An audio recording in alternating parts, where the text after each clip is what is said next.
pour éditer la dimension client, on va commencer comme pour les autres, Edit Customer. On a pris le même cas de figure que d'habitude. On a une Customer Key ici. On aimerait bien afficher le Customer à la place de la clé, qui est une Surrogate Key, ça veut dire qu'elle n'a aucune signification, ni métier, ni quelconque, hein, si ce n'est l'ordre dans lequel ça a été importé. Donc, nouveau, name colon, on va définir qu'on va afficher le Customer. Et on va simplement renommer ici Customer Key, de sorte à ce que ce soit Customer, ce qui est beaucoup plus pratique pour l'utilisateur. Voilà, donc notre chef des ventes indiquait qu'ils utilisaient des types de clients répartis en catégories et buying groups. So, on va prendre buying group et catégorie. Voilà, on les ajoute directement dans nos customers. On va créer une hiérarchie basée sur ces informations. Même chose, on recommence. Hop, catégorie, buying group et customer. Voilà, qu'on va appeler, comme demandé, type de client.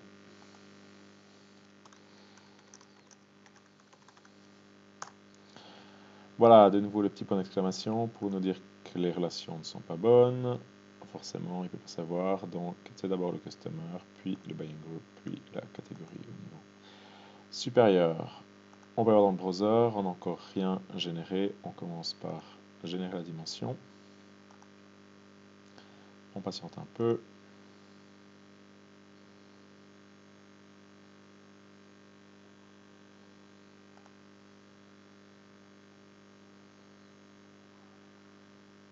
Et on peut fermer toutes les fenêtres. On reconnecte pour récupérer les informations. Voilà, on a bien hiérarchie, type de client qui est affiché. On peut naviguer, Novelty Group, Tailspin Toys et Wallpins Toys et l'ensemble des magasins qui sont clients pour cette chaîne. Hein. Je pense qu'il s'agit de deux chaînes de clients. Voilà, dimension est prête. Une fois que c'est fait, on peut retourner sur notre cube et on régénère l'ensemble du cube, puisqu'on aimerait bien maintenant que notre dimension client soit connectée à nos faits pour qu'on puisse, dans nos tableaux, utiliser cette information-là.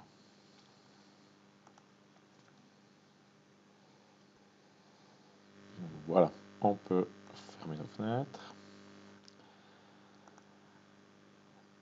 Et si maintenant on va regarder dans notre base de données OLAP, on peut aller constater dans nos différentes dimensions. On va peut-être les réactualiser.